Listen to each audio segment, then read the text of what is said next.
ladies and gentlemen. Welcome back to another episode of the HollyDudes podcast, episode 30. This here is Steve. Woo-hoo. What's up, guys? This is Tim. Hi. We are super excited for the 30th episode, man. Yeah. This is going to be great. We've got a whole bunch to talk about because we've been gone for a couple of weeks, super busy and all that sort of stuff. It's going to be a dirty 30. It's going to be a very dirty 30, man. We're going to be going back and forth on release dates. Yeah. We're going to be bouncing around quite a bit. It's kind of, the general format is like things we both saw, things versus like freshness in the head. Yeah. Right? Yeah. So, we're going to start with this week's releases because that's what everybody's here for anyway. Yep. And then we'll kind of go back through a couple of the things that we've seen over the past few weeks that were... worth mentioning. I guess. Is any of it worth mentioning? I don't know, man. Like, as we're talking through it, it was like, I already forgot half of this already. So... And that's the good stuff. Not a great year for movies so far. This has been pretty rough. The writer's strike. Really? How long are you going to blame the writer's strike, though? Like, I mean, I get it, but, like, at someone else had point, a hand in this other than the writers, and wow. It's all kind of shit. Yeah. But, hey, that's fine. It's fine. It's fine. It's fine. It's cinema, baby. We'll make a show from it. It'll be fine. So, we're going to start with this week's offering. Yeah. We're going to start with the adult offering this week. The big The one. Bride. So this is Maggie Gyllenhaal's second directorial. I thought it was her first outing. This is Second. her sophomore? Yeah, this is her sophomore. Oh. Yeah. Oh. She pull it up here. Tell us about The Bride while I pull this up here. The Bride stars Academy Award, pretty much winner. All but Academy Award winner for lead actress Jessie Buckley. One of my favorite actresses working today. I think she's the most talented super young talented actress we got out there. Starring opposite one of the best actors of the last few generations in Christian Bale. At least one of the most dedicated actors. Yes. You can't say that he's not dedicated. Incredibly talented, incredibly dedicated. Is in some of my favorite movies of all time. Yep. The Dark Knight. Yeah. So Jessie Buckley is starring as the Bride of Frankenstein. Doesn't really need that much of an introduction. She's a character that's 140 years old now, at least. Something like that. 50 years old. So an old character. Yeah. This is okay. Okay, so we're gonna do like non-spoiler first, and then spoiler review. Yeah. Okay, I'm gonna let you lead the non-spoiler review because I think anything that I have to say about this movie is spoiler related. So I'm gonna let you have that. You tag me in when it's time to spoil this thing. With that in mind, there's not too much that happens in this movie that's different from the start to the end. It's consistent. There's a formula here for sure. There's a formula, so if it feels like it's not a formula that necessarily works or makes sense.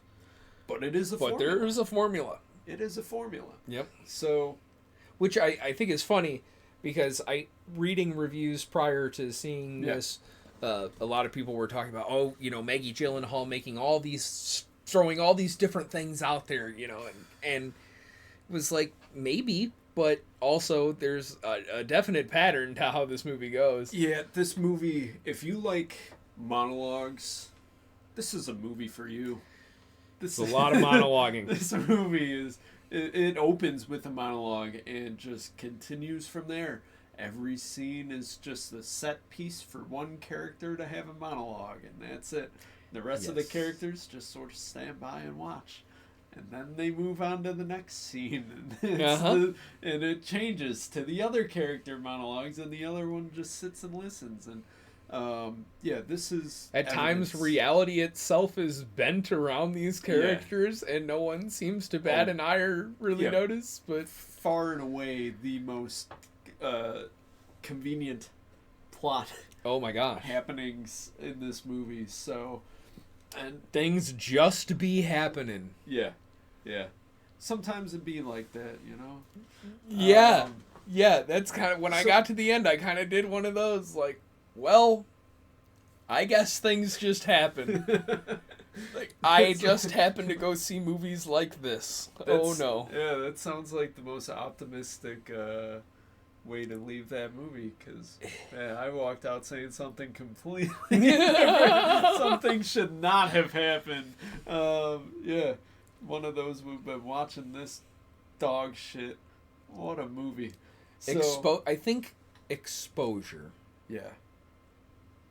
both helped and hindered my experience of this movie. And I will get into that in the spoiler section. Okay. Yeah, because I was going to say exposure to the trailer, because that trailer felt like it gave away a lot of the big set pieces, and you know, we made it to one in particular which is featured in the trailer. So, not even spoilers, it's with a big dance sequence, and this happens about halfway into the movie, and I'm like, oh, there's only like 3 other scenes in the trailer. Either this movie's going in a totally different direction, or it's just going to go on cruise control for the next hour and 15 minutes, and that's exactly what it did. I'll tell you, at that moment when the dance sequence broke out was the moment that I lost all hope that this was going to turn into something actually good. Yeah. So, spoiler free, if you make it to that part and you're digging the movie, stick with it. If you're having fun at that point, you're probably going to going to enjoy You the can rest. Forgive enough to enjoy this movie then. And if you're having a bad time, just leave. Buckle up. Just leave. Yeah. Just like at that point, just go home, because it's not going to get any better. And by the end, you're just gonna be mad at yourself for having given 2 hours of your life there. Yeah. So the long and the short, Frankenstein. The long and the veiny. There's no girth to this movie, all right? This is pure length of a movie. Yes. So, and these veins are black and blue and necrotic. Frankenstein's got veins, and he wants them to be tickled. So he's going to some mad scientist. I got veins that carry blood all over my body. You just make that up? No, it's Family Guy. It's Stewie when he gets all fucking buff. Which and season? It's like, I listen to a lot of John Mayer now. You better be okay with it. Oh, okay, yeah. This was before the, and then there were fewer. Yes. Yeah. Yes. Okay. Yeah. Oh, and then there were fewer is one of my favorite Family Guy episodes of all time. And then they but never Agatha made Christie, episode after. that is my favorite Agatha Christie, and it is my favorite like the mystery kind of. Well, I love it. Got it. Love and Then There Were None. Great. Good stuff. Yeah. Yeah. But anyway, Veins, veiny guy. Yeah. Veins. Back to the long and the veiny. Christian Bale is Frankenstein. He wants the bride so that he can fuck. So he goes in. Well, not just that. He wants. Are we in the full spoiler section? How much of this is a spoiler? There's not much to this movie. There is not that much. Okay. So we're gonna do spoilers, but before we get there, should you see this? Should you not see this? Don't see this. Don't see this. Don't. Save your money. If you have A-List or some other program where you are able to see movies for free, by all means, go ahead. Knock yourself out, But if you are paying, don't. Yeah. Yeah. So that will my opinion on this will lead us right into what I want to say in the spoiler section. Let's spoil it. So should you see this? Should you not? So okay, leading into spoilers. If you are a girl that is in theater and drama, and you are between the ages of 11 and 17, and you have a pixie cut, a leather jacket, and fishnets, and you fancy yourself a radical feminist, this is the movie for you. If your BMI starts with 2. Yeah. If you are into that sort of thing, you may enjoy this. If you are anybody else, avoid this at all costs. This is not any good. As I was watching this, I could not stop thinking that, dude, all those chicks like that I knew growing up in theater and all that, love this thing. This is totally the I'm 14 and bisexual, and I'm in drama club, and I'm in all the productions, and I have a leather jacket girl fucking movie. This is what happens if a theater girl watches Joker, and they were like, I should have that. Yeah. That should be mine. Uh-huh. Why don't I have that? Yeah, exactly. This is Joker for girls who just don't have any real world experience. Yeah. And so they believe that everyone This is out the to weird get 'em. script fantasy of teenage weird drama girls. Yeah. But without any, like, Those girls that, like, love smell interest. bad when you walk past them in the hallway. Like, you know, like... Smell like nickels? You're right. Fucking... What does it smell like pennies in here? Yeah. The ones who will, like, post on Facebook, I don't want to talk about it. And then, like, that's it. So this is attention-hungry movie. Yes. But yes, this is literally just like teenage girl cries out for attention. The movie, Frankenstein edition. Like, so that's but I think that exposure allowed me to like know what I was seeing and thus be like, okay, sure, you're able to put some context to it. Right. Now, where exposure really hurt me is that this is a fucking Frankenstein movie. So for reference, I had to read Frankenstein every year from 6th grade through junior year of high school. Yep. I've read Frankenstein by Mary Shelley more times than I have read any other book in my life. I know this thing cover to cover. Yep. I was very offended by the idea that somebody would make this Frankenstein movie that is obviously doesn't fucking understand Frankenstein, like, at the slightest. Like, down to little shit, like the repeated jabs at, you know, Frank for, like, why are you stitched together from other people? Like, why didn't he just use one body? Well, you and your fucking broken leg and splint explain just that. If you read, did you miss the 30 fucking pages that Shelley spends describing assembling this fucker and the fact that all the pieces have to be perfect? If they're not perfect and they don't perfectly line up, well, then this doesn't work. Yeah. Right? So, and not all corpses are going to be, like, fully intact. And something had to fucking kill that corpse anyway. Yeah. So you got to at least replace that. Like, No. No. A fall is good. The brain isn't damaged at all, even though it but brain damage doesn't even matter because matter. then, you know, Frank gets his fucking head blown off and they just bring him back at the end anyway. Oh, God, what a bunch of crap, man. Mary Shelley is a character in this movie. And the worst fucking character. And the worst character, too. Because Jesse Buckley just goes on just starts shouting out. It's like they watch half a season of Balin out loud and we're like, that's what people would love. Like, right there, if they just started shouting out random adjectives and synonyms and they just kept going on and on about how brain attack. What does that mean? What is that? Apparently it's enough to rile up the fucking, it's a real rubber rouser of a statement because I guess all the women apparently are just now fans of her, even though it's like, okay, so this wasn't a televised event, right? This takes place in what, like 1940? Yeah. They saw her in the papers. One photographer at this whole event, and then a bunch of cops that are apparently corrupt. But they also go out of their way to show that, like, they're not even a threat. Like, they weren't a threat at all. They were just like, hey, you can't be riding on this train car. Or, hey, quit pointing guns at everyone. Yeah. So she kills a bunch of innocent people. So all these, and it always, every single fucking scene after, like, the first 10 minutes ends with a standoff. Yeah. Most of the time it's with the bride holding a gun and just like shouting at people and everyone just sort of not doing anything about it. You're missing the part where each of these scenes begins with a hypersexualized monologue by Mary Shelley in the body of fucking whatever. Yeah. That was super annoying too. Like it's such a radical feminist movie, this thing going on that, like, without I don't any actual message. No message. It's just like feminine rage. And it's like, okay, like, I am not denying, like, that, women have a right to be angry at like injustices to them. However, but none of this was taken out on any injustice. Like they right, show like this guy. Literally every scene's just man bad. Men are bad. But the one guy who's like actually responsible for this corruption, nothing happens to him. No, nothing happens to him. Nothing happens to him. It's this mob boss guy who like cuts off the tongues of women. Yeah.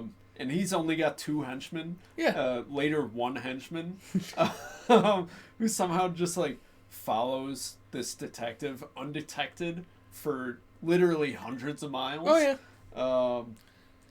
Isn't found out until he's fucking- literally like seen Yeah. coming down the fucking fire escape at the end. Like, And then she's just like, I'm not gonna follow him. yeah. What? So, yeah, nothing happens to this mob boss guy. They just completely. The last time you see him is when he's like, go kill her and take her tongue.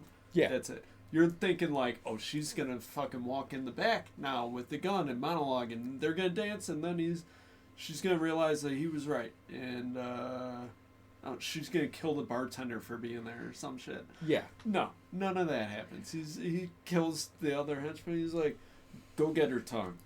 I feel like there's another act of this movie left, but somebody at the studio Was just came like, in for no. came in for a Yeah. day, saw what was happening, went no, Yeah. fucking Yeah. wrap this up, we're done. Peter We're getting it Skarsgård done. is in there for his character. They like, He's like a detective.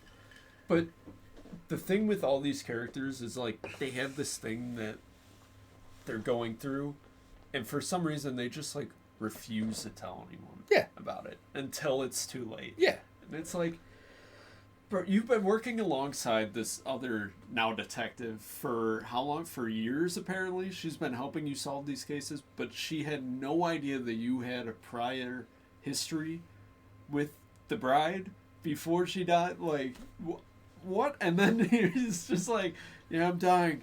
I called the chief, though, and he told me that it's on my condition that I could make you a detective now. That's not how that works. That's not how it worked in the 1940s. Yeah, he's Sure as hell I'm is not retiring. how it Here worked. you Yeah. go. This Yeah. badge is yours. It, Penelope Cruz, like, she did like didn't nothing have in this shit thing. to do Yeah. other than just be smarter than the idiots in the room. Like, that's not how you make a good detective. You don't Right. make a good detective by making everyone else stupid. You make a good detective by making them, like, astute and observational. You Right. know? Yeah. That's why people like Sherlock Holmes. Right. Well, Attention to detail. John Le Carre. Like, There was no detail to this thing. this It's is one scene that happens over and over again. and there's a theme between both of this week's movies that, like, if you would just shut the fuck up and conform and be cool, then like everything would be fine. Yeah. And it wouldn't get everyone around you hurt and or killed. But, you know, Yeah. there's more to say about that with the second movie. Before we get into that, though, I want to say that one cool thing, there's like a curb stomp in there that's cool. There is a good curb stomp. There's that. Yeah. I did almost throw up when it fucking like zoomed in and slowed down on Jesse Buckley's leg breaking in 3 places. Oh, really? Yeah, I didn't nearly even threw up really at that. notice. Yeah. Yeah. I literally like involuntarily like I was already annoyed with the Mary oh Shelley. god. The Mary Shelley voice. The Mary Shelley thing was So the first awful. 20 minutes is mumbling. Yeah. Every character mumbles. Frankenstein, the scientist, the mad scientist woman, Jessie Buckley, especially Jessie Buckley, in both the voices that she's doing. The Flapper girl Yep. and the Mary Shelley. It's both just fucking like she's chewing on marbles Oh, the yeah. whole time. Horrible. Don't So- see this movie. We didn't actually even like really explain the plot, but quick rapid fire. What the fuck? Jesse That's Buckley is like a prostitute that works for the mob, and then she starts mouthing off at a party about this mob boss, and so they throw her down a flight of stairs, and then Frankenstein wants a bride, and so he finds a scientist, and then they dig up her body, and then they bring her back to life, and she's a crazy bitch, and then she does like some Bonnie and Clyde shit with Frank, and then the cops get involved, and then she keeps killing innocent people. They go from Chicago And then- to New York back to Chicago by way of Indiana twice. Yeah. And it's like... And then they get in a final shootout. Frank is killed. Bride girl is then like tries to bring him to the scientist to bring him back to life, and then she gets killed. And then the cops are like, "Hey, we're just gonna step outside and let you bring these two back to life. See you, bye." And so then the detective is brings like, back to life, and that's it. This is a crime scene, so that means everyone out.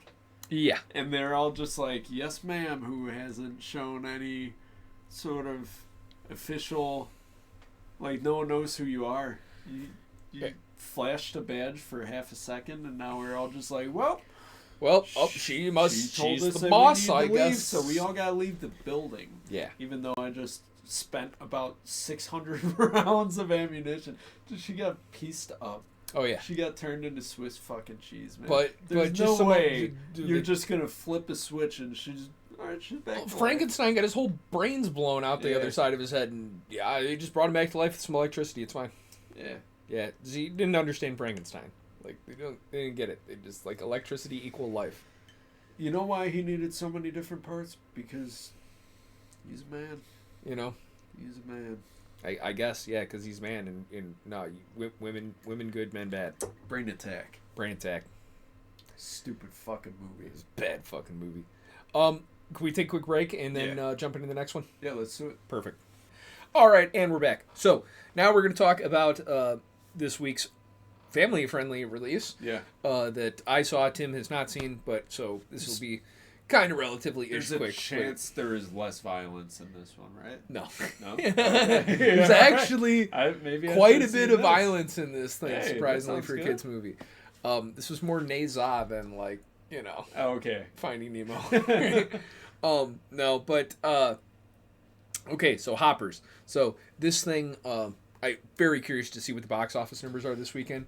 Predictions are pretty high. This kind of started with the viral marketing campaign with the lizard. There was like a trailer that played a few times over the summer, a little teaser that, and it was a post credit for something too. A trailer, a TV spot. I've seen nothing for Hoppers. There was a post. I think it was the post credit in Lilo and Stitch. I didn't see that. But it was like basically this lizard in a dark room with an iPhone or whatever, and he's looking at the animal emojis, and he sees the little green lizard emoji, and the lizard just keeps pressing it, lizard, lizard, lizard, lizard, and he just keeps like pressing it, and his eyes like start like you know, and so this kind of went viral then, and now there's like been full trailers and all that sort of stuff. And it's kind of been picking up some steam. I saw some estimates as high as like 110, 120 million this opening weekend. We'll see. It's a mighty fine goal they got there. You know, right. Pre-sales I guess were pretty good. So this is Pixar's latest animated offering. This has like John Hamm's in it, Meryl Streep's in it, Bobby Moynihan's in this. Sure, I'm missing some people, but this is going to be a relatively quick review, man. This isn't a child-friendly podcast, so I don't know how many kids are going to be watching this for a review about Hoppers. Better not. Go to bed. You know, right? So this is another idealistic little kids movie. There's this girl who, she loves animals, and she tries to, like, steal all the pets from her school and then, like, set them free. And so then she gets in trouble, and she's like, "Wah, I'm so angry." And so her grandma takes her to this rock next to a glade in the woods with a little pond, and she sits here, and she's like, "Oh, sometimes if you're just quiet and still, all the animals come out, and it's hard to be mad when you're a big part of something, and you know, and everyone's in this together." All this bullshit, you know, right? Well, then fast forward, little girl is now 19 and in college, and the grandma's dead, and her like dying wish to her was like, protect this place, this little glade, you know. Is this a Lorax? So meanwhile, the mayor, who is my favorite character in this whole thing, Mayor Jerry, wants to build like a highway through this glade, right?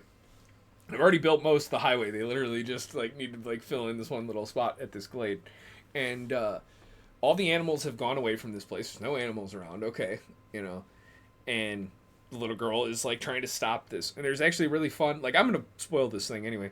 There's a little fun sequence in the beginning where like this little girl is a repeated problem for Jerry. And so it's like just a montage of all these different places of those two yelling at each other. Like she shows up at his house in the middle of the night and he's like, my mom lives here, go away. Like, you know, and they just constantly yelling at each other. That's actually really funny. There were a lot of really funny bits in this thing. Yeah. It actually wasn't that bad. For somebody who doesn't like kids movies, this was enjoyable. But then, you know, obviously Mabel, the main character girl, doesn't want this to happen, so she is trying to stop the highway being built, and she finds out that one of her professors is like using basically like animal avatars.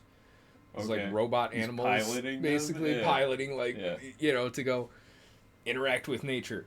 So she, you know, gets into one of these things as a beaver and goes off to find the animals, and turns out the animals are living like this other dam, little bit into the woods, and everybody's good conditions? Everything's going fine. They're good, right. you know. And but she's like, no, I need you to go to this glade over here, and so she makes everybody go over there, and then just like, you know, series of events, right? Like, but basic, what it boils down to, is she, you know, gets everybody wrapped up into, we need to protect this glade, and it ends up costing lives. There's a massive fire that destroys most of the woodland habitat. She causes a flood that then, you know, I'm sure, like, probably causes some more damage, even though it puts out the fire, and, you know, also blows up the fucking highway that they're building that probably costs, you know, hundreds of millions of dollars of taxpayer monies. Nearly gets, like, her friends killed, kills multiple animals in the process, and then they repopulate the glade as a nature preserve, and they build the highway somewhere else, and everybody's fine. You know where it is they build that highway? They build that highway in a certain man's favorite passage, you know, his favorite little valley.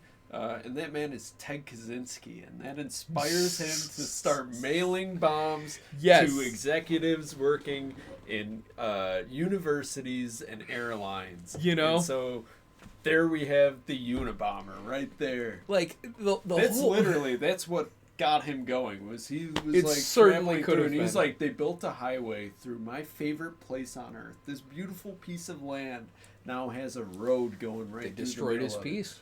That's what inspires change, and this girl's responsible for that. But you know what? I'm not even mad, because it turns out that one of the guys that he sent a bomb to, he was in the Epstein files. Oh, good. So, fuck that guy. Yeah. Good. Yeah. So, right Hoppers. On. So anyways, back to Hoppers.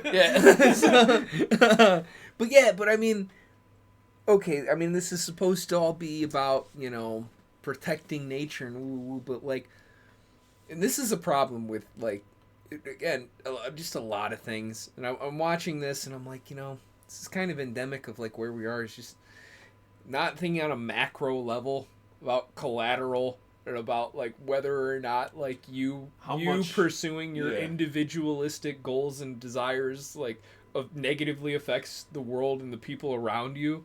Like, I get it if you're happy, but, like, you cost lives. You caused damage to the habitat that you claim that you love. You cost taxpayers millions of dollars, which is a little kids movie. I get it. Nobody cares about taxes and all that sort of shit. Oh, there's a tree and there's beavers. But there's a tree and there's beavers. But, like, everybody was alive at the beginning of this, and they were living their lives peacefully. And now there's fewer. And now killed their grandma. Probably? The people died. Like, well, they don't show any people dying, but animals die in this fucking thing. There's all this damage, and it was just like, I'm watching this, and I'm like, girl, the only message that I think anybody should learn out of this is if you're a fucking annoying little piece of shit, you should just shut your goddamn mouth and get with the fucking program, and then people want to die over your bullshit. This thing got me so riled up, man. Like, was like, you know, in the days we live in right now of political activism, it's like, if you all would just shut the fuck up and get with the program. Yeah, just send all your money to Israel. It'd be fine. Come on, what's wrong with that? Just send all your money to Israel. Come on, everyone. I disagree with that. We're all doing it. But just, like, All fuck, the politicians man. are this doing shit it. in Minneapolis, like you're fucking making more problems by fucking rioting than you are of like trying to find a fucking solution. Like, well, they don't want to. No one wants to take that first step of the actual solutions. The only person to do that was allegedly, Luigi Mangione. Allegedly. what? I'm so well, confused. He Whatever. was trying to make some change. Well, He was but trying not, to make but some that's change. the whole And he was the being- point that I'm talking about is that Allegedly, there's if it was him. 'Cause the he had answer been is through- not to immediately resort to like violence and chaos and destruction. You should at first, in terms of a conflict. I'm talking this down in terms for children. All right, All right. I'm not talking about the state of where we You're not are. talking like, about real life. for real life. No, I'm talking about like when you're doing stories for children, they're supposed to teach some kind of lesson. Back in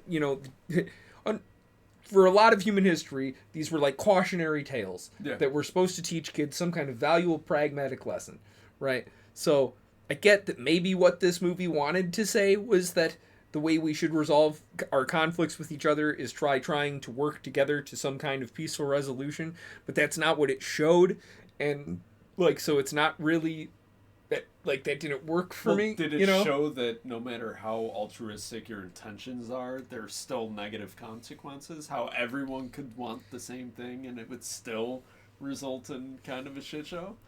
I mean, that sounds successful to me that they got their point across. It just, like, I don't know. When I watched this, what I got was like, damn, you loudmouth, annoying little girl. If you would have just opened your eyes and saw the truth of the world around you, everything would have been fine. And instead, you had to pursue your own idealism to an end that negatively affected more people than it helped. I don't know.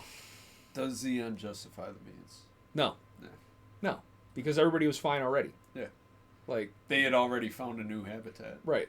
Everybody was already like fine and happy and safe, and they didn't need to go back to that place. Yeah. That's right next to a fucking highway. Like, I don't know, man. I don't know, man. I didn't get it. I Didn't get it. Seen it. Haven't seen it. Yeah, it was. I gotta watch it. Yeah, you should watch it. You should watch it. I mean, it was funny, and the animation was good, and the voice acting was really good.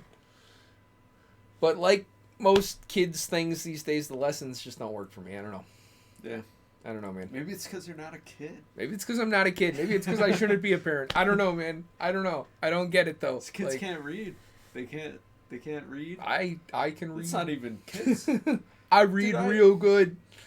I work with people who are like grown adults who cannot, like, if you ask them to explain what a sentence means or find any underlying message, they'll just stare at you.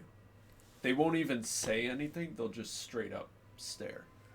So there's a lot of mouth it's a breathers like that out here, man. Sad state of illiteracy here in the United States, but at least we got two media literate guys to explain every movie ever made to you. So. That's what I'm here for. Yeah. If you don't Even though like understand- half of my reviews, and I guess I just didn't fucking get it. You know, like, this wasn't for me, I guess. Like, you know, right? Who knows? I'm just trying to be nice instead of being like, that was fucking dog shit piece of crap and everybody involved should be put in jail. It's hard to have a different outlook after watching The Bride. I know, man. The Bride is one of those where it's like, maybe a lot of you should go to prison. Should we get on to some other stickers that we saw? Yes. Okay. Some so other people this should is go to where prison. this is where the timeline's gonna get kind of fucked because we're gonna start We're going jumping back around. in time. Yeah. Tim and I went and saw Nirvana the band, the show, the movie at like what was it? Was it a screen unseen? Is that what it was? It was like 2 weeks before. Yeah. Yeah. A couple weeks ago, we saw this at an AMC screen unseen. Everyone else seemed to enjoy it. Not like okay on a general consensus, yes, but as we were walking out of the theater, the general rumbling was I didn't fucking get it. Like, so okay. So should we explain this thing first? Yeah. If you haven't seen it or don't know what it is, it was kind of a buzz like a week or two ago. This is it Matt Johnson and somebody? I don't fucking know, dude. Matt Johnson and Jay McCarroll. Yeah. And they so apparently there's like a thing in Canada from like 10, 12 years ago. Nirvana the band the show that was like a web series or some shit? It was a web series that was like popular. After watching the movie, I tried going and watching the web series and being like, okay, well, there's gotta be some reason for, and it still didn't click with me. I'm not Canadian. Canadian enough. Sorry, I'm not Canadian. But yeah, basically they're just trying to come up with schemes to get a concert scheduled at the Rivoli. Mm-hmm. It's this venue that they really want to have their show at the Rivoli. That's the whole crux of. Well, apparently the Rivoli's like a thing in Toronto. Is it? Okay. Apparently. Yeah. Sorry. Yeah, sorry, mate. I'm from Chirac, fam. I ain't give a fuck about your Maple Leaf bullshit. So, yeah, this movie is essentially just a longer version of their web series, and it just involves them getting into all sorts of hijinks. Yeah, and doing stupid shit to try to generate hype to get a show booked instead of like just going to the Rivoli and fucking asking to get a show booked. They don't really have any music. Like they don't have a set list. They're just like, okay, we're here. We're gonna do the show. So yeah. So they're trying to do this, and obviously it's not working out. So then Jay McCarroll's like gonna leave. Yeah. And he's like makes this oddly like weird sexual phone call to this fucking venue to like book a show. And he's like talking all softly into the mic and like, and it is really weird. So he's like gonna sneak away in their RV, but he doesn't know that Matt Johnson's like sleeping in the RV. Yeah. And he like, they somehow like he ends up spilling orbits on this RV that he like tried to make into a time machine, and that actually makes it a time machine. And then they travel back to 2008. And they go back to 2008, and there's like some good bits in there about things that have aged pretty poorly since 2008. Right. All these like comedians and actors that, you know, turn out to be very bad men, you know. And then there's like 45 minutes. Mm-hmm. And there's another good bit in there that I don't want to get into until we're in the spoilers. Oh, we're section. Definitely spoiling this thing, yeah, for sure. Should we enter the spoilers now? Yeah, I hated this thing, like, with a absolute passion. Spoilers. So, I would say thing. Don't see it. I fucking hated this movie. I didn't hate it. It's not for me. You know, like... It's not anything. It's not for me. Like, maybe their dedicated audience would love this thing. And, you know, if I had, 12 years of waiting for this thing to come out, then I'd love it. But I laughed like 4 times. I'm not kidding. Yeah. About 4 times. There was an interaction which was and that's all that our audience laughed either. Like, that's not just us being hard asses. Like, the room was pretty crickets for most of this fucking thing. Yeah. If anything, they might have laughed an extra time. Maybe, Yeah. Maybe that's when I was in the bathroom. Yeah. I laughed one more time when you were in the bathroom. Oh, there you go. Yeah. So there's like a candid scene where they're talking to this guy in a department store trying to find something that was kind of funny. Cut through and allow them to jump off of this like sky deck sort of thing and base jump onto a baseball field. Yeah. And so it's just like him giving a very real response, and it turns out that they asked like a libertarian to do it, so like his advice is just horrible. Oh yeah. But like, also useful. Yeah, I mean it'll do this. I don't think you should do this, man, but I'm a libertarian. I'm a libertarian, so I believe that it's your right to do it. So there's like 2 of the laughs were in that scene. One is when they're like sneaking up to the sky deck. I don't even remember what happens, but I like giggled. And then another one is right after they travel back to 2008. There's like a poster with Jared Fogle from Subway, and the newspaper has Bill Cosby on it. And so it's like, okay, those are funny. That happened. They don't know yet. Ha. And then, Dude, like they went back in time and they didn't later, stop Bill Cosby from raping those women in 2008. No, it was all about getting a show at the Rivoli. Man, so selfish pricks. I guess you could laugh at that. And then, like, the start of the third act of the movie, basically when Jay goes back in time, he makes it so that he's famous. He just takes all these songs that become popular in our timeline, and he just makes them back then. Yeah. And so he becomes famous and sort of shuts out Matt. Yeah, we keep having to look at the names because. So he shuts out Matt. Not even Canadian enough to remember these fucking guys. Sorry. And so the conflict there is like, oh, well, Jay obviously wants to stay in this time, but Matt doesn't. But then Jay, he's in his trailer and he's messing around doing his goofy shit, expecting the crew that he's got to react in this and reality, think it's funny, and they just don't think it's funny at all. Yeah. So he's like, oh, hey, there's a prop gun on the wall. Tell me you had a gun. Bang, and shoots this blows dude this dude's head off. Funniest moment. That was the funniest moment. The whole audience laughed. Dude. Problem is, it comes an hour and 15 minutes into this fucking 2-hour movie. Yes. And so, yeah. And then you don't laugh at all anymore until the end of the movie, and you're like, why did I sit through all that? Yeah, so then, so now Jay, really wants to go back in time, because he's a fugitive. And so they gotta get an Orbitz. Yes. And the only one available is in their house that they're renting at the time. And so they gotta go in and get out undetected, and that's that. Yeah, so they try to do, don't they break them or something?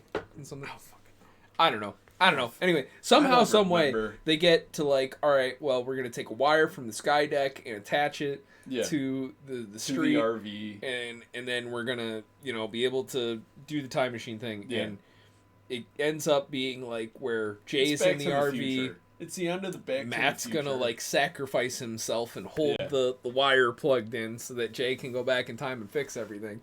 And so Jay goes back in time and fixes everything, and then they're buddies again, and everything's fine.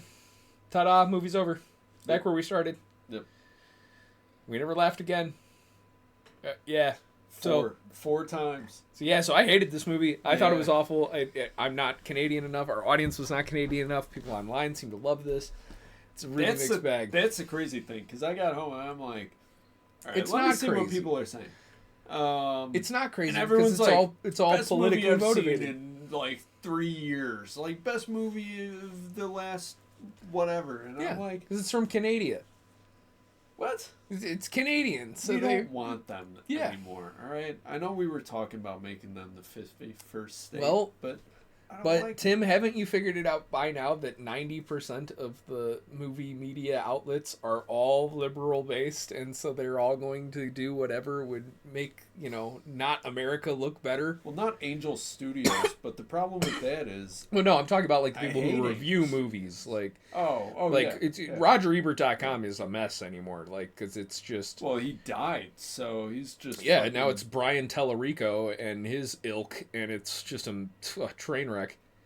Yeah, it's not working out. I was reading their Scream 7 review, and it's after 4 paragraphs about Israel Gaza, now we're actually talking about the movie. And it's I don't think you should be publishing anymore. Yeah. But, but that's how 90% of the reviews for that movie were. Where it was a minimum of 2 paragraphs about Israel Gaza, and now we're getting into the movie. To be fair, when I talked about Melania, it was 25-minute rant about... We did have to cut it. We did have to cut all that shit. And then there was so this movie is about her picking out a dress. Mm-hmm. That's it. Ta-da. That's it. Let me tell you about why this is the most terrifying movie I've seen in years. So sometimes the context behind a movie counts more than the actual movie. Sometimes. Yeah. When that movie is fucking vapid Melania shit. Yeah. Yeah, this was pretty bad. Yeah. Let's do one more. Let's do Yeah. one more in the We got segment. time. Okay, this is another one that you and I saw together. Yeah, we did. We held hands. We did. We twisted our nuts together like a pretzel. I just imagined it was Margaret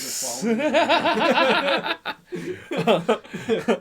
How to Make a Killing. Yes. Glenn Powell, Margaret Qualley, a bunch of other people for 30 seconds a pop. Topher Grace. For 30 seconds. Okay, so this is man, it's been a while since we saw this movie. It's been like 3 weeks. Yeah, it's been a bit. So Glenn Powell is Beckett Redfellow. Yeah. Of the Redfellow family. Yes, and so the Redfellows are like super billionaires or whatever, and Beckett is like the kind of illegitimate child of one of the daughters in line for this fortune. She's kind of like excommunicated from the family. Beckett is now at this point an adult. The mom's dead. But she's made him well aware that one day he will inherit this fortune and has made it his goal to get that done. See it through by any means necessary. Any means necessary. Get it done. Yep. Because he wants to sleep with Margaret Qualley, and she won't give him the time of day unless he's rich. Yep. So he decides, you know what, I'm seventh in line. I'm going to start knocking off all these people in line, and I will eventually inherit this fortune. So, yeah, he just starts killing his cousins and aunts and uncles and shit. Yeah. And they're seventh, so by like the third one, or was it the second? Third one. He finds himself befriending Zach Woods. Really funny. And he's also being, who is it, Gemma Chan? Jessica Henwick. Jessica Henwick, yeah. Yes. So he's bagging Jessica Henwick, and so they immediately have chemistry between Beckett and Ruth, her name is. Yeah, because they both agree that capitalism's bad, and so even though he's now got a job that he took right after he murdered his cousin, he gets offered like, oh hey, you want to just take over the his only life? good Redfellow, Warren Redfellow, one of his like uncles or something, played by Bill Camp. Yep, Great character very nice actor. in this, dude. In everything he's in, he's just great, dude. Yes, he elevates whatever he's in. So shout out Bill Camp. He gets the most screen time of any Redfellow. Well deserved. Beckett. Yep. Well deserved.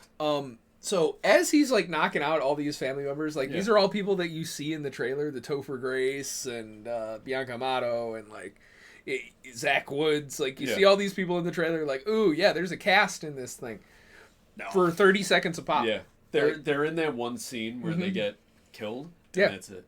And it's usually it's literally maybe no more than a minute that they're on screen, and then they're dead and it's over. Yep. Cut to funeral. Yeah. So he goes through it. He's kind of getting femme fatale'd by Margaret Qualley. Eventually, he's going to end up blackmailing. Eventually, he ends up at who's the evil bad guy at the end? It's also in Westworld. Ed Harris. Yeah. And who's in one scene? He's in one scene. Yep. You're noticing a trend here. I think they just like sort of reached out to different actors, and he's mostly a body double. I'll give you $5 million to show up on set for like 4 hours. Mm-hmm. Yeah. Mostly a stunt actor. Yep. And so he shows up, has one scene with Beckett. Beckett kills him, and then Beckett goes to prison. And this whole time they're like, "Oh, the FBI is onto him." Yeah. And they just don't do anything. They didn't ever stop him. They don't do anything. That's Kash Patel's FBI, I guess. Yep. So yeah. Yep. Yeah, then Beckett goes to prison, and that's kind of where the whole movie's being like narrated by him from his cell on death row moments before he's supposed to be executed. And then But he doesn't go to prison for murdering his cousins, right? That's what they sort of lead you, because the movie begins with him telling his story to a priest, basically giving last rites in prison. Mm-hmm. And so he's going to prison, and you're thinking like, okay, well he's like, but I'm not here for the reason you think. And so I'm thinking like, okay, well, Bill Camp is going to die because he's like the one person that he wouldn't kill, and that's the one that's going to get him. No, he gets put in prison for killing Margaret Qualley's financially insecure husband. Yeah. Even though, like, I'm pretty sure it was Margaret Qualley. Yeah, it's definitely Margaret Qualley, yeah. But, you know, she gets all the money, and so she gets him bailed out at the last minute. Yeah, she you know, turns in some evidence that, like, clears his name, and then he's free, and she has all his money, and then they just kind of ride off into the sunset together. Yep. Movie over. That's the message. Big nothing. Yeah. Yeah, big nothing. Entertaining. I mean, I didn't hate it when I was there. There was nothing that I'm watching that I'm like, dude, this is bad. I just kind of felt like by the end it was like, well, that was empty. A thing that I saw. Okay. Yeah. You know? Yeah. Yeah, I think this movie will be completely forgotten about in like T-minus 2 seconds. Like by the end of this podcast, we'll forget we talked about it. About what? Exactly. Yeah. How to Make a Killing, Glenn Powell, Margaret Qualley. It's going to be on streaming pretty soon, I'm sure. It's going to be on Hulu or some shit. If not already, Yeah, I'm sure you could see this thing on Amazon if you wanted to. It's not... It's big nothing. Yeah. It's already out of theaters. Yeah. So, take a break and then finish up. Let's do it. Cool. And we are back. Back again with another movie that I forgot I saw in theaters. I know. I'm seeing a reoccurring theme. Like, I'm looking at the list of movies and it's like, fuck, oh yeah, I did see that. Yeah. That wasn't very good, yeah. So, this one is Sam Rockwell is the lead, so I knew I had to see it in theaters. I was looking forward to this. Yeah, same. I was pretty hyped for this for the 3 weeks that I was aware it existed. And this is Good Luck, Have Fun, Don't Die. Yes. So Goofy Sam Little. Rockwell, Pedro Pascal, Zazie Beetz. Is Pedro Pascal? I don't think. Yeah. Or no. It's fucking Ant-Man's buddy. Michael Pena. Michael Sorry. Pena. Other Mexican guy. I've been drinking. It's fine. It's like, there's no love interest here. Dude, it's like 6:15 on a Saturday, man. Like, this thing's going to get sloppy the longer it goes. Oh, no. We still got, I'd say, a lot of open tabs. Yeah, we still got a lot of open movies to talk about. Yeah, we'll have to rapid fire. Just yes or no. Yeah, well, I kind of, like, loaded all the ones that, like, just I saw onto the back end so I can really just hammer through those bad boys. I'm sure I forgot, like, half the movies I saw. But anyway, this one, Sam Rockwell, travels back in time to a diner where he recruits six, seven. I don't know. 6, 7? 6, 7. Oh, my God. Okay, so... Sidetrack real quick. We don't have to pause the recording, but so you know, because our audience knows. Yeah, I've mentioned this before. I do school photography for a living, and so like it's the spring now. Yeah, and we're doing like spring pictures, right? So those are the ones typically like where people get like, you know, you do your like 2 poses or whatever, and then you get to like it's like green screen background. Okay. So, you know, you choose, like, whatever the fuck... It's a fun picture. It's not like your yearbook photo. It's just, you know, ta-da, here's a little extra thing. Have fun. You know. And so, because of the whole 6-7 thing, we have a 6-7 background to choose from.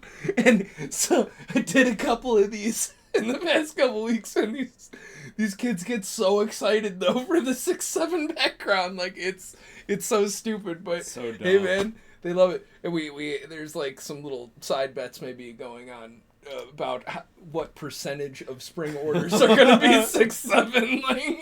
Like, so. Oh no. So yeah. You know what? I had a picture of John Pork on my desk at work for like a month until it got destroyed by my other shift counterpart. Dude, the fucking John Pork saga was like the highlight of my fucking day, dude. Getting daily updates on John Pork was great. I hated my job, but I'm like, you know what? I found a picture frame which was damaged, and so I'm like, well, what are we gonna do? We're gonna throw it away? No, I'm gonna put it on my desk. I'm gonna print out a picture of John Pork, and I'm gonna have it there.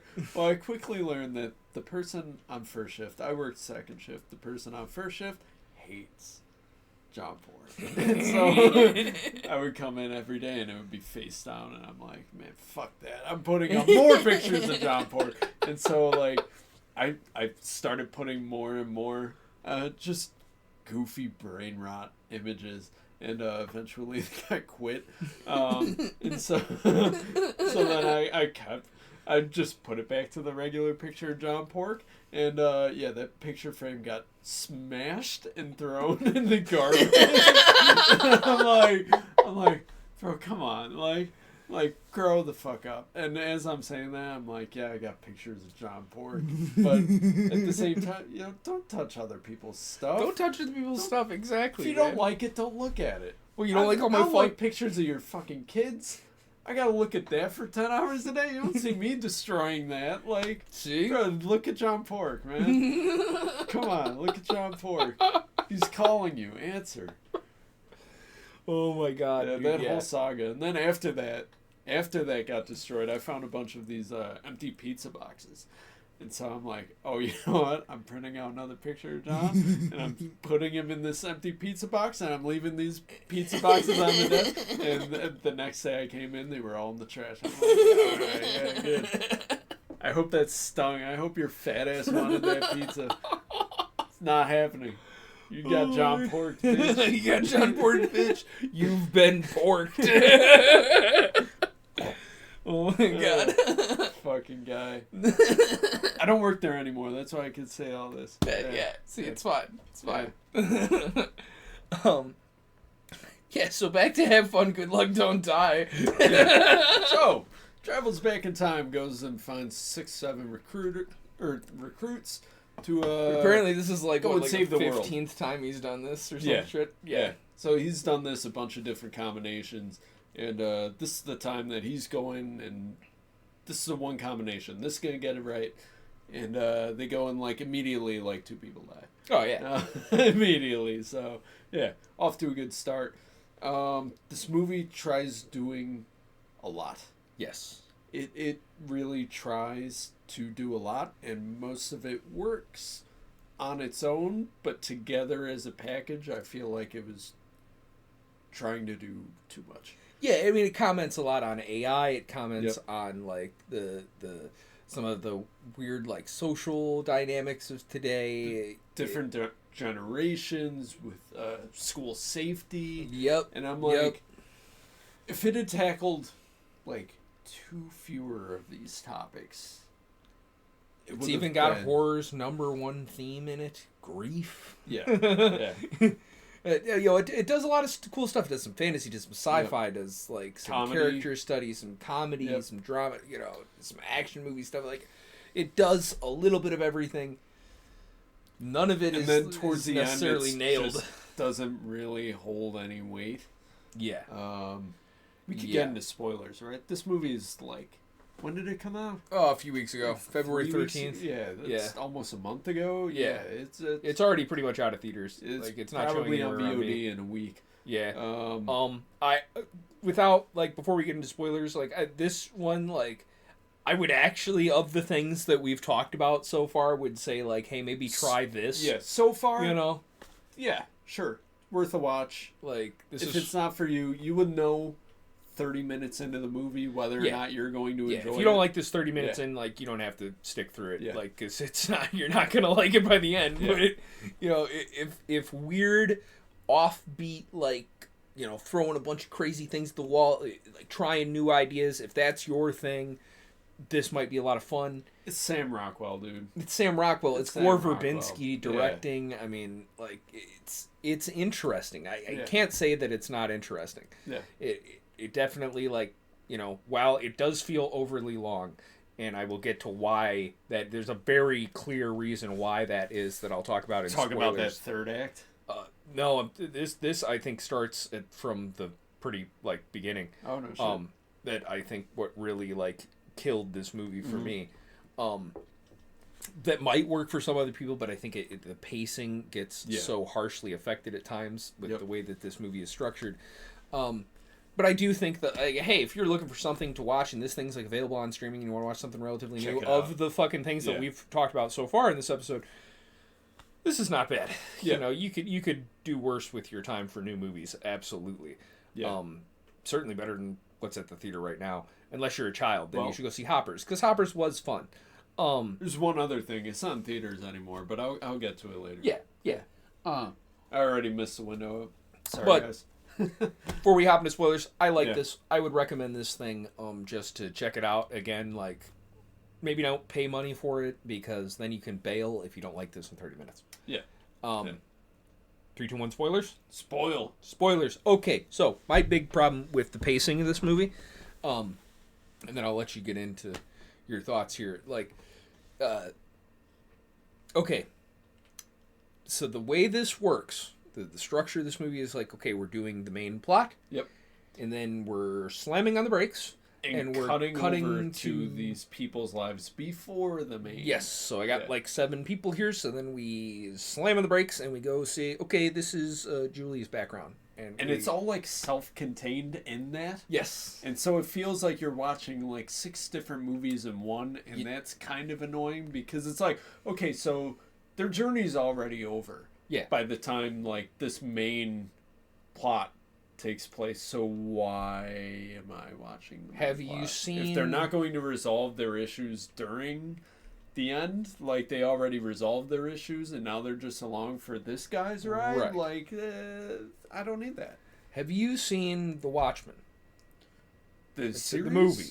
The movie, yeah. The movie. Yeah. Have you seen the Ultimate Edition? Ultimate that cut? has... I've seen all the cuts. Okay. You're talking about the one with the pirates? Yes. Skip past the fucking pirates but every that's time exactly because what that is like a this slam on the this brakes. yes Different slams on the story. fucking brakes, man. Yeah. Like I get that somehow this may be in, but like, and some of it does like kind of involve the main plot, but the like pacing wise, it just fucking slams on the brakes, man. Yeah. And so this felt a lot longer than it says it's 2 hours 15 minutes. This felt like 3.5. Yeah. Like this was felt like a long movie. And that's not to say that the side stories aren't great. Like I like the Michael Pena's Zazie Beetz part. I like the part with the girl Zazie with Beetz, the dude. Like she just doesn't do it for me. I have yet to see her in a thing that I was like, wow, she's really talented, and I want to see more of her. Shit. She's in Bullet Deadpool, that she does absolutely nothing. Yeah. She's in Deadpool 2, which is one of the worst superhero movies of all time. pretty bad. She's in Bullet Train. She's the final killer in the Bullet Train. She's the poisoner. Oh yeah. She's there for like 2 seconds, and she just keeps saying bitch. I know she's been good in something.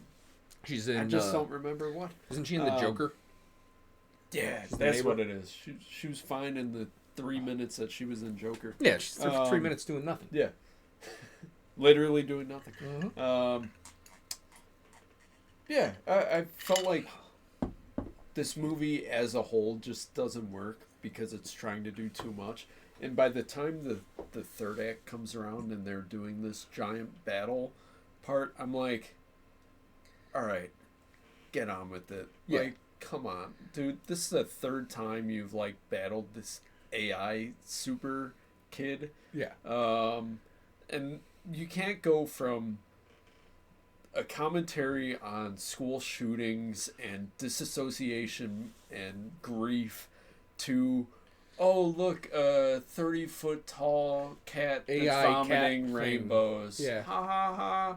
I felt like that was just completely out of left field. And someone's like, look at what else AI can do. Yeah. And it's like, who's this for? Because the movie's clearly not rated PG. Right. You know, like why is this in here? Is it to keep like idiots paying attention? Because I can tell you they're not following. Right. They're not The following. idiots were lost a long time ago. They tuned out as soon as you changed timelines. Like they have no idea what's going on. They're onto their other. They're playing that Subway Surfers game on the right side of the screen. They quit a long time ago. Yeah. So I feel like this just needed another set of eyes to be like, hey, let's trim this shit. Another pass. Yeah. One more pass. Yeah. Yeah, it feels way too long. It gets bogged down with the constant skips. I didn't like the ending. Endings. Yeah, it ends 5 times. Yeah. It does a Return of the King. Yeah.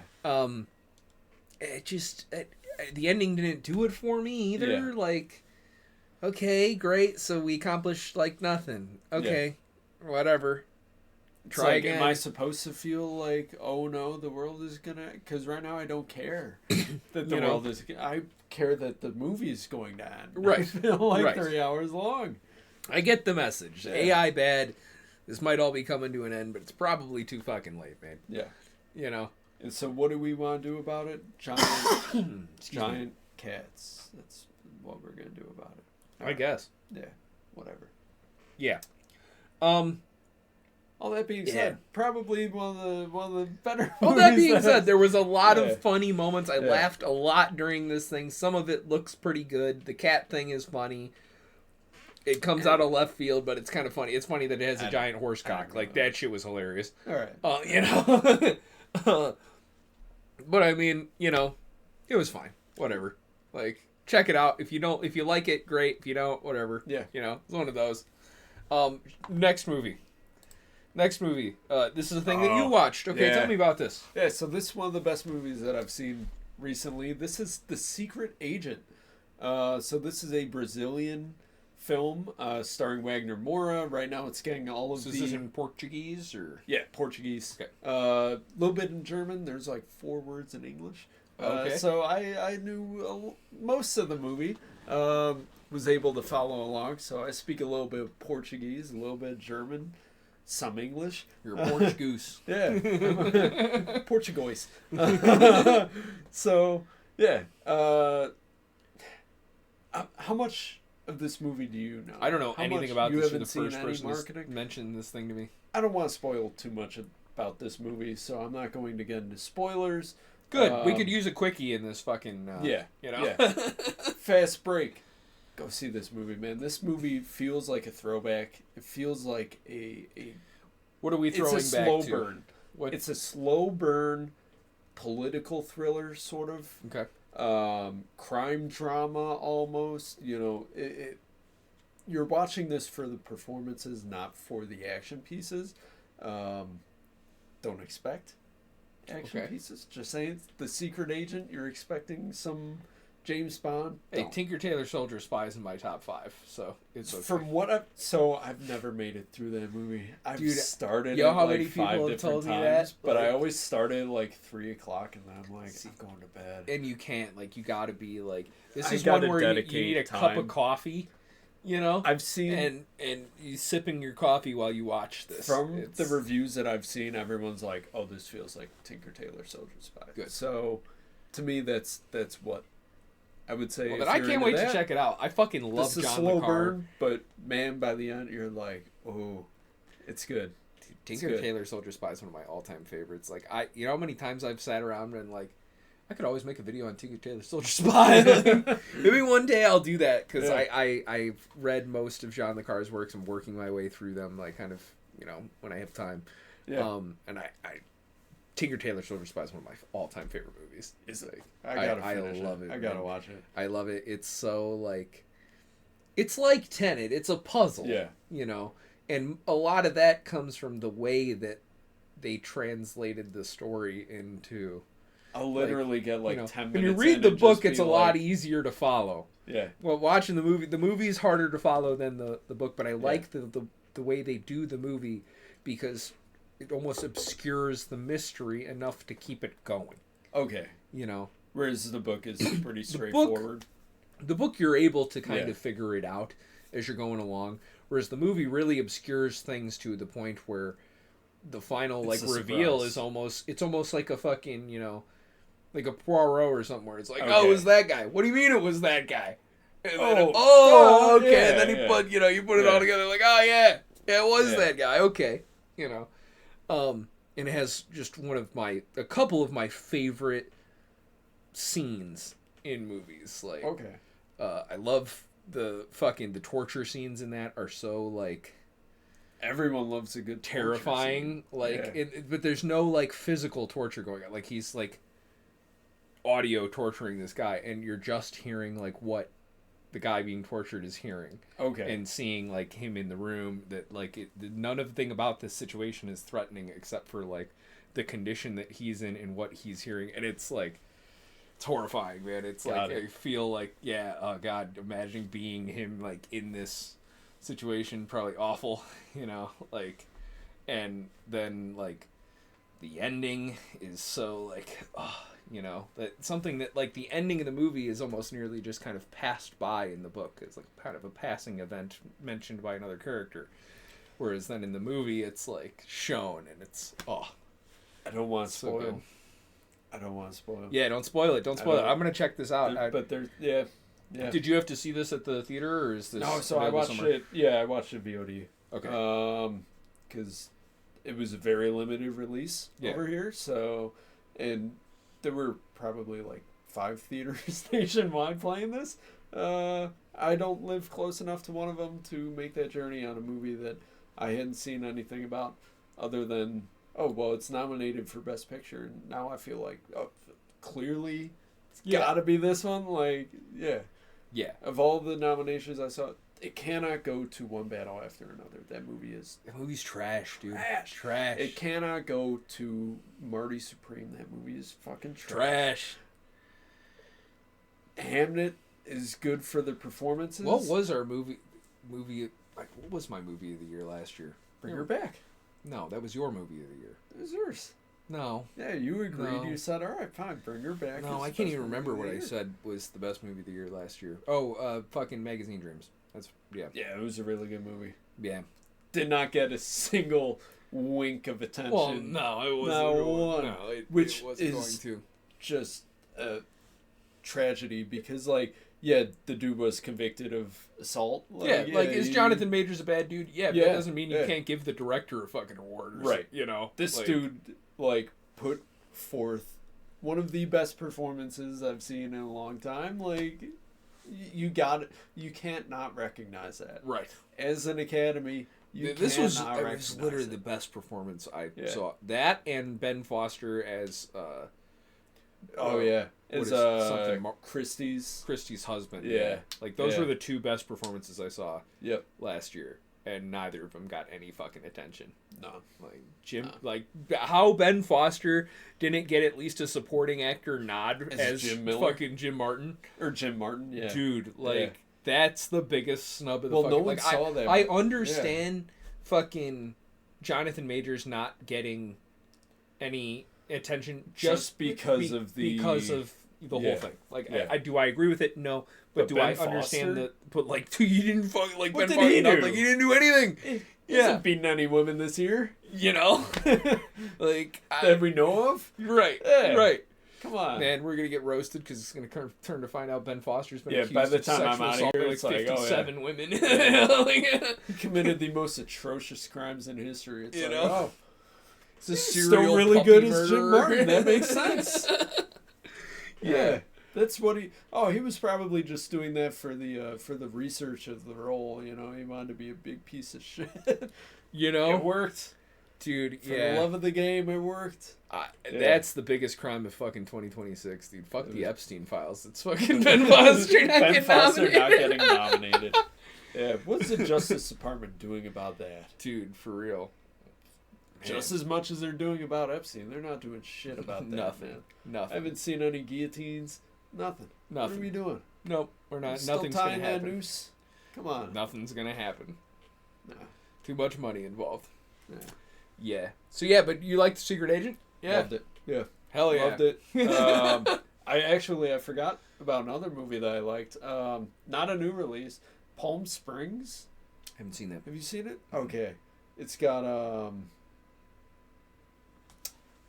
what's his name? The Lonely Island guy. Oh, yeah, okay. Yeah. Andy Samberg. It's got J.K. Simmons in a supporting role, and then who's the fucking girl? I don't even remember. Palm Springs, you said? Yeah. God, I can't remember who it is. Yeah, I haven't heard anything about this. From 2020? Yeah. Huh. Christina Milioti? Yeah. This movie's great. It's got Tyler Hoechlin? Yeah, I have to check this out then, I guess. This movie's really funny. Okay. From 2020. Had never, heard about it, anything like that. I'm, going through. Hell yeah. That's pretty highly rated. I will have to check that out. I enjoyed it. There's time travel shenanigans. You'll like it. Good shit. I didn't even remember it until we were going through the Good Luck, Have Fun, Don't Die. I'm like, oh yeah, I saw another time travel movie. Hell yeah. Yeah. I will check that out, man. Yeah. Hell yeah, good shit. Good shit. What are we on to now? Okay, yeah, we're on to the next thing. All right, back to something that I saw. So I saw Scream 7. I'm sorry. Now, honestly, okay, man, I don't get what people hated so much about this, but I think it's because I don't give a flying fuck about the Scream franchise, dude. Like, I have no attachment to this thing. Like, I Weren't think you that just telling me in the last episode that I had to watch like the first 3? Maybe. Yeah. To get this, yeah, but I don't know. I don't really have a dog in the fight. Yeah. You know, I think the first one is a classic. It's great. The first one's great. Diminishing returns after that. Yeah. You know? And then I didn't like 5 and 6 with the new cast. Like, I tried watching 5, and I probably made it about 20 minutes in, and I was like, dude, this shit. How are people watching this and like invested? This is some of the worst acting I've ever seen. Like, it was not gonna lie, it felt like a high school production, like a drama class is like, okay, today we're gonna make a movie, like recreate a movie scene that you like, and they just tried doing that, and it was really fucking bad, dude. And so I turned it off, and I had no desire to watch any Scream movies. It's pretty much how these go. Yeah. Yeah. But no, I mean, I thought, like, okay, for what I was expecting out of this, that, like, okay, this is going to be a goofy slasher movie with some fun kills and some mediocre acting, and okay, great. It was fine. It was funny enough. Sure. I laughed a lot. Cool. You know, people apparently hate this thing. I thought it was fine. You know, like, I wasn't mad about it. Like, there's plenty of movies I saw in this past month that I was like, wow, I want my life back. Yeah. But this was like, whatever, man, you know. And we didn't even see The Strangers Chapter 3, so that's saying a lot. Yeah, I mean, like, pretty sure that'd be Ella McKay tier. Yeah. No, this was, it was fine. It was fine. You know, it brings back Neve Campbell and Courtney Cox and a couple of people from 5 and 6, and some stuff happens, some people get killed, and at the end, ta-da, it was some side character that nobody gives a fuck about. Isn't that what happens every movie? Every movie. They're all the same. It's just an episode of Scooby-Doo. Right, except, you know, the only one that works is the first one. Yeah. So, yeah. It's like the same formula. Any horror franchise that's going to follow a formula and do that rinse and repeat, and every year it'll make like $500 million, you know, for some reason, because all these 15-year-olds will sneak in and watch a movie, and that's it. I don't care that Michelle Barrera got fired for fucking speaking out about Israel Gaza. I don't care. I think companies have the right to fucking hire or fire whoever they want to fire, applicable to the laws in the state that they operate in. So whatever, man. Like, don't give a fuck. They didn't like what she had to say, so they fired her. Her movies weren't very good. I don't care. You know? Like, I don't care about any of this, so it was fine. Like, glowing review from Stephen Wendell. You know? Like, the movie's fine for you. It's fine for if you want a formulaic slasher movie comedy thing. This is all of those things. I don't see why people hate this. Basically the same as I Know What You Did Last Summer. It's better than that. Okay. It's a lot better than that. All right. But I don't know what all the hate is about. Like, this is they're all mid. What did you want it to be? Right. Did you want it to be excellence? It's not. It's a fucking Scream movie. You know. So yeah, so it was fine. Scream 7 is fine. If you want to go check it out in theaters, it is still playing some places, and why not? Yeah, pretty good. Oh, it's gonna be playing places for a minute. You know, there ain't shit coming out. We got like 2 movies next week. Oh yeah. Like what is one movie 3 weeks after that, and it's Project Hail Mary and Reminders of Him. Undertone? Does Undertone come out next week? Is it? I think it I'm gonna find out. I think it is.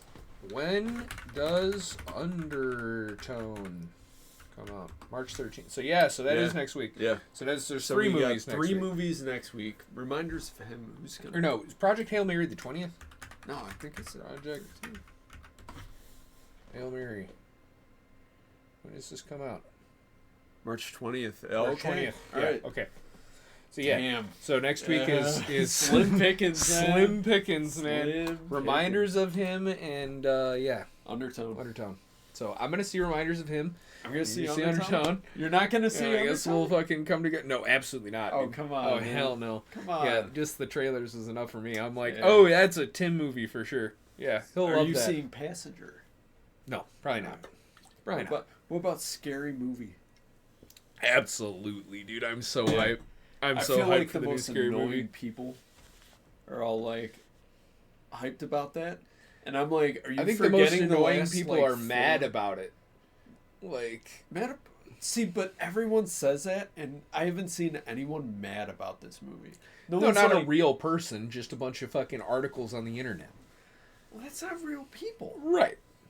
It's Yeah. manufactured outrage. So there's more outrage about the outrage right. than outrage itself. It's all done to generate some fucking buzz. Yeah. And it works on the brain dead, the people who are fucking like media illiterate. I don't know. I think some of the jokes in the trailer were fucking hilarious. I love the bit where fucking they got the sinners people at the fucking door, and he's like, oh, gonna do some half gay shit, and they fucking open the door, and there's like one of the Wayans brothers comes in his little fucking leather vest, and he's like, man, why just half gay? I don't know. Was as soon as they did the they them shit, I'm like, we're doing this again. Dude, this is so played out. They did this in the fucking one battle after another. It was played out, man. Like, this is like throwback to when Smart Cars came out, and every comedian's like, I'm gonna have a bit about Smart cars. right? And be like, you think that you have a small car and you think you're smarter than me? You're not smarter than me. I'm smart. I'm smart and I'm big. I can't fit in that car and I'm smart. And that's their whole bit.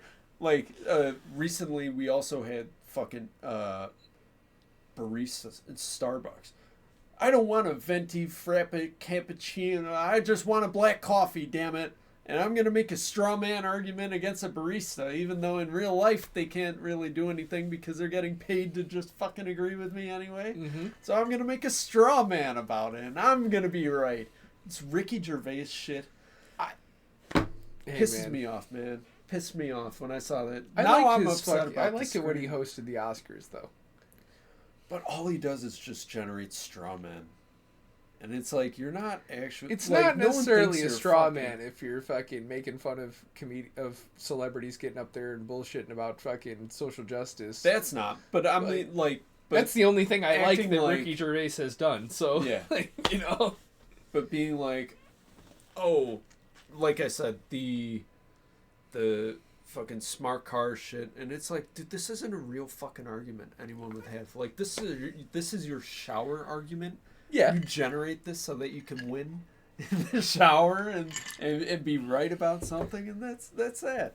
Like, do we need to make that into a movie? Is that going to be funny? I don't really think so, because I've seen enough of these fucking Friedman and Salzburg or whatever they fucking are. The Freeberg and Seltzer. We've had disaster movie, epic movie.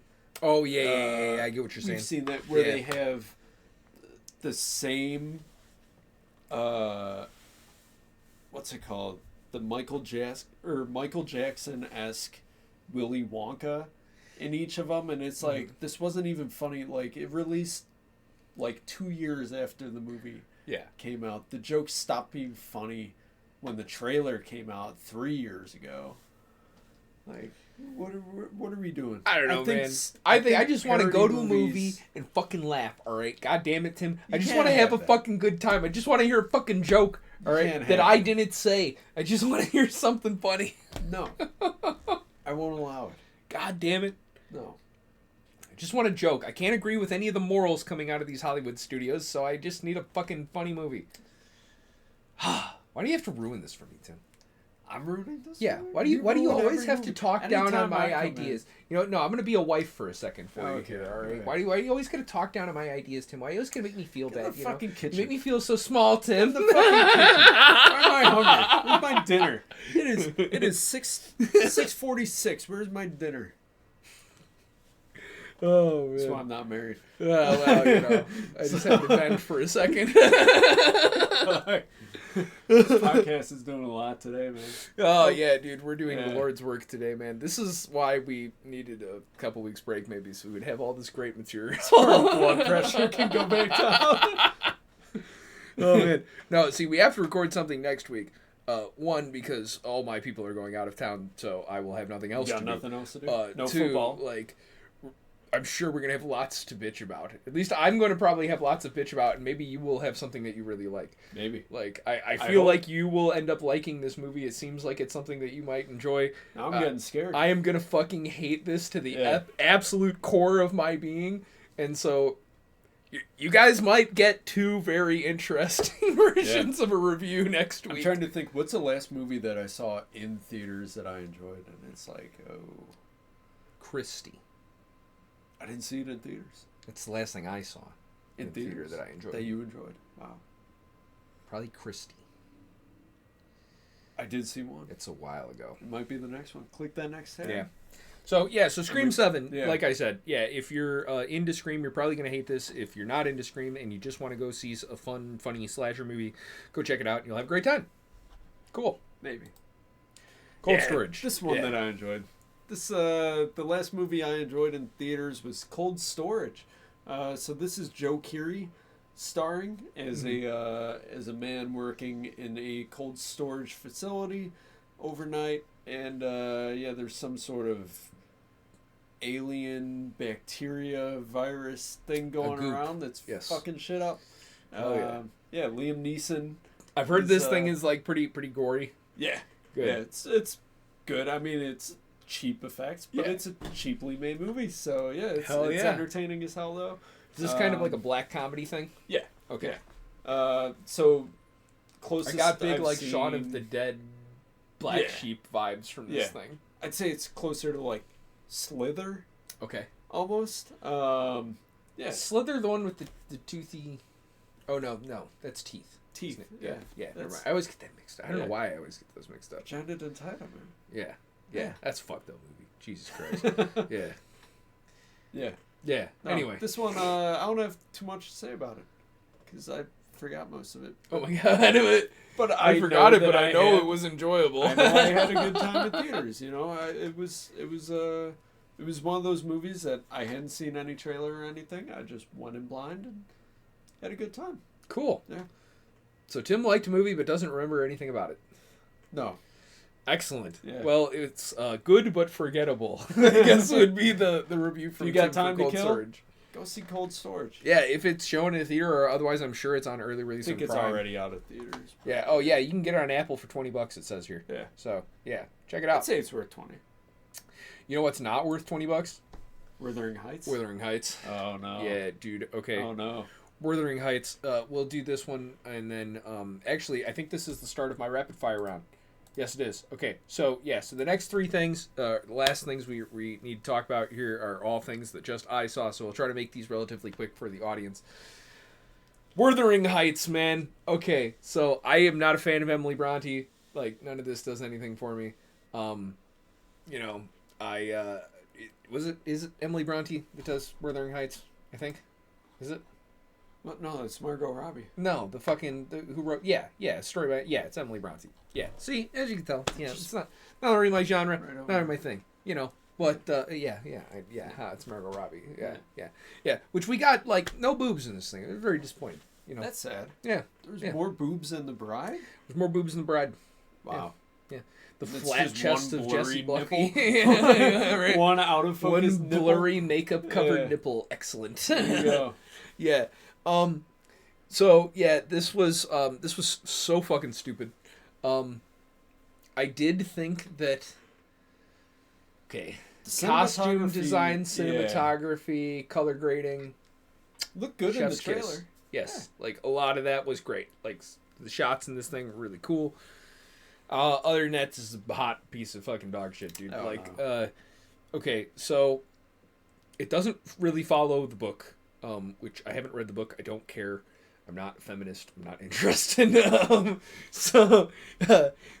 But this is based loosely, I guess, upon the characters within Wuthering Heights by Emily Bronte.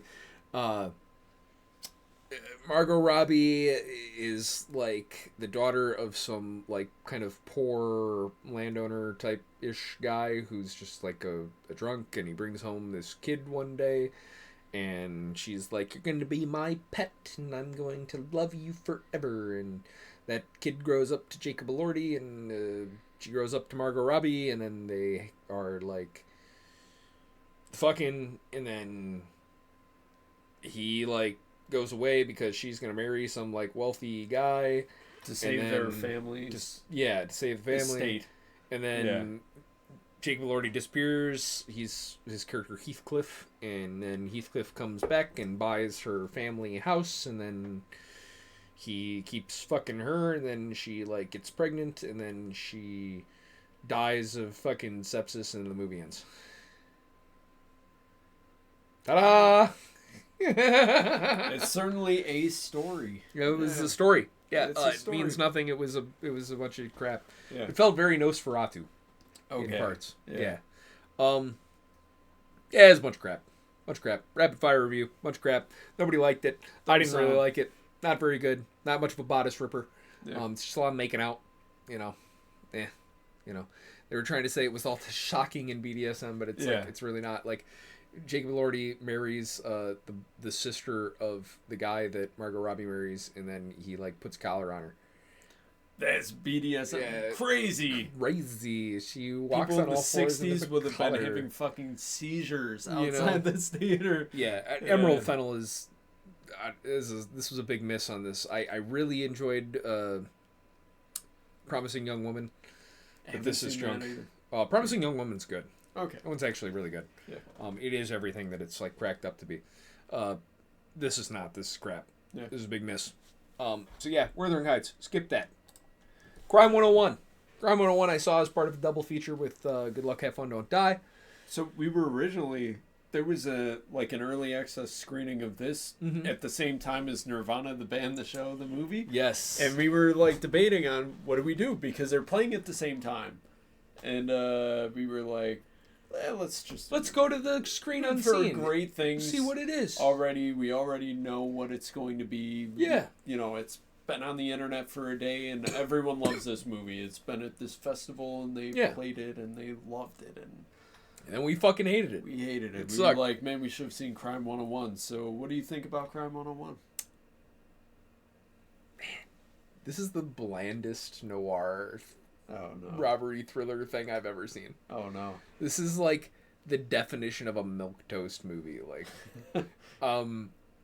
everybody's flat with the exception of Barry Keoghan, but Barry Keoghan's in like 3 scenes, and he just kind of plays like a foaming at the mouth villain. Okay. And like literally foaming at the mouth by the end. But everybody else is so flat. It's so boring. Nothing really means anything or happens. It wants to be the town so fucking bad, but doesn't have the balls to like pull off a big action set piece like the ending of The Town. Yeah. And so it's just kind of like, okay, well, we shoot Barry Keoghan and then everybody else rides off into the sunset. Bye. Cool. Like, so I just spoiled the whole movie there. But I mean, I won't get into the rest of the plot because it just doesn't matter. This thing is so bland. Yeah. Like, it's going to come out on Netflix. It's not very good. Some people, I have had friends that watched this that thought, like, well, I thought it was good. But they don't really know movies very well. And this was, like, you know, one of those where it was like, yeah. But I watch a lot of movies. And all these performances were flat and boring. And, you know, Halle Berry doing virtually nothing. Mark Ruffalo doing virtually nothing. Chris Hemsworth phoning it in. Yeah. Barry Keoghan doing what he can with the shit material he's given. That's pretty much it. When I watched the trailer for this, I'm like expecting the Amazon Prime Video logo to pop up and be like, coming to Prime 3 weeks ago. Like, Barry Keoghan is like, you didn't hear about. Yeah. He's like if you mixed Ryan Gosling's characters from Drive and A Place Beyond the Pines. And that's then what I gave saw. him Ben Foster's attitude from Hell or High Water. Sounds great. Yeah. So I enjoy that character he's in a movie for the with a like bunch of 3 shit. scenes that he's in, you know? Yeah. Like, he's pretty interesting. And he's the only pop of color in the Yeah. entire movie. Like, everything is shot in these such, like, neutral grays. Everything's, like... It's gotta be gritty. You know, gritty, right, and gray. Yeah. And then there's Barry Keane, who's, like, fucking dirt bike, bright red fucking, like... suit, like, you know, like he's the pop Clearly of color, the main character, the villain. Yeah. You know, he's only in like 5 minutes of a 2-hour plus movie. Oh, yeah, damn. Yeah. So he's fun, but he's not given anything to work with. Yeah. You know, meh. Allison was very meh on this thing too. You know, just kind of eh. You know, took her on the double feature, and she liked this, I think, more than Good Luck, Have Fun, Don't Die, but both of them were super mid, so... Yeah. This is coming out on Netflix. Check it out on Netflix for free. If you like it, great. If you don't, watch The Devil All the Time. It's also on Netflix. Much better movie. If you want, like, a drab noir-esque sort of thing. Just watch A Place Beyond the Pines. Or watch The Killer with Michael Fassbender. That was good. Yeah, I like that one, too. Yeah. Yeah. So, Grime 101, and last... Okay, so this is like an honorary mention because this is a show, and this is still ongoing. So, I watched the Season 1, Episode 1 premiere of DTF St. Louis. Dude. Did it release all at once, or is it... No. Nope. I It hate comes that out shit. Sundays at 8 p.m. on HBO. Why do they keep doing this? I know. Why can't you just release everything at once? I know. We had it nice for like 2 years. Yep. We had it so nice. Now it's all over. Need water cooler shows again. Yep. Severance. What else said this? Night of Seven Kingdoms. Fucking everything changes in this shit. Yep. Pluribus. Yep. It's like that. Weekly schedules again. Why can't we just go back to everything? You were spoiled, man. We got to go back to the way things are meant to be. Weekly episodic television. Go get the orbits. Yeah. No, but dude, this thing is so good. Yeah. This is so good. So the first episode, like the events of the first episode are covered in the trailer. So it's not really spoiling anything. But basically, you got Jason Bateman, he's a weatherman. You got David Harbour, he's like a weatherman's assistant. They become friends. Jason Bateman turns David Harbour onto this website called DTF St. Louis that is essentially kind of like an Ashley Madison Tinder-esque sort of thing for people to hook up, mostly for married couples. Yep. So David Harbour's looking into that sort of thing. Jason Bateman is interested in David Harbour's wife, Linda Cardellini. So that's going on in the background. All of a sudden, David Harbour ends up dead. So now we got Richard Jenkins investigating what happened. He's great in everything. So, He's great, and this thing is fucking hilarious, dude. Like, this show is so funny. It's awkward. Like, the characters are awkward and goofy, and the interactions between them are, like, unpredictable, I guess is, like, you know. It's a lot of fun. Linda Cardellini is almost like the straight man in this thing. Because everybody else is just goofy. So goofy. Yeah. You know? And it's hilarious. It's hilarious.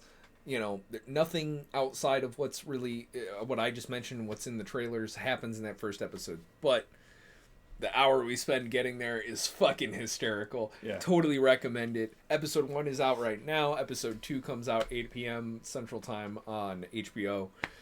It's great, man. Like I said, Jason Bateman, David Harbour, Linda Cardellini, Richard Jenkins. Good stuff. Good stuff. I'll have to check that out. That's the best thing of all of this shit that we just talked about. Sundays? How many episodes per season? I don't know. Let's see. I hope it's not that, like, 6, like, fucking Night of the Seven Kingdoms was. That thing ended before it even got started. I'm like, shit. 7-episode miniseries. Oh, miniseries? Yeah. So there's probably not going to be a follow-up. This is probably just a 7-hour miniseries. Might just wait. It might be worth waiting until you can see the whole thing. But ton of fun, man. Ton of fun. I've been watching this while Alice and I've been... she'd never seen True Detective, so I'm running her through the first 3 seasons of that, 'cause season 4 is such a fucking train wreck. See, I liked the first 2 seasons, and I started watching season 3, and I tuned out. And I think season 1 is one of the greatest seasons of television of all time. Any television. Any television of all time. It's top 10. Season 2 falls off 100%, like just off a fucking cliff. It's got that good shootout. And Taylor Kitsch in anything I'm gonna watch. I'm a fan of Taylor Kitsch. He doesn't have anything to do though. Like his character goes through no real growth or anything. He got some growth in him. Oh, yeah. No, I like... The only thing I like about that is Vince Vaughn's death in the end. When he's walking in the desert and then he hallucinates his girl and she's like, oh, no, honey, you stop moving. We're back there. And he turns around and sees his corpse and then he's already dead. He's already dead. Yeah. You know, like, oh, man, like, that was fucking good. You know, or how Colin Farrell's like arc completely circles into then his inevitable death too. Yep. Like that was good, but doesn't hold the candle to season 1. no, and season 1 was so good, dude. Season 1 of True Detective, you have not seen that. Like, oh my gosh, that is one of the singularly best. Is like one of the best villains of all time. And you don't even comes out of nowhere. No, don't introduce him until the final moments of the second to last episode. But just holds this much fucking weight. Dude, it's terrifying. Yes, and his like alternating between different like almost personalities within the same. Like, oh man. Wicked. Oh, it's so good. Wicked fucking so good. Oh, yes. And I really like season 3. I do like the 3-decade storyline where you have 1980, 1990, 2015. I enjoy that, and I think Stephen Dwarf is my second favorite costume design of all time. First is Robert Pattinson in Tenet. Second, Stephen Dwarf in True Detective Season 3. True Detective Season 3, Stephen Dwarf has the best blazers I've ever seen. Fantastic. So, yeah, True Detective, great. Yeah, good show. We talked about a lot of stuff in this episode. Yeah, if we didn't cover anything that you guys want to watch, let us know in the comments. Absolutely. Yeah, we watch a lot of shit. Yep. And we'd like to see something good, so tell us something Please. good to watch. Tell me something good. Any palate cleansers. Doesn't have to be right now. Like I said, like 2 of the best movies that I saw in this whole thing were one from November of last year and then one from 2020. Like, you know? Yeah, it could be anything. Yeah. I we would happily take good recommendations for entertainment. Yep. Kind of chronically in front of a screen, so you know. But this was a lot of fun. If you guys have any thoughts on anything that we talked about or anything that we didn't talk about and you want us to cover in the next episode, let us know. Hopefully we'll be back sooner than like 4 week break we did this time. Yeah. Well, we ran into a few scheduling conflicts. Some snafus. And like, you know, parties and all that sort of stuff, dude. So I was sleeping the whole time. Yeah. Well, that's your problem. No, but yeah, man. Thank you for joining me on this one. This was episode 30. Woohoo, man. We're getting there. Let us know your thoughts in the comments. Like and subscribe if you haven't. I'm Steve. I'm Tim. We'll see you guys next time. Enjoy the outro.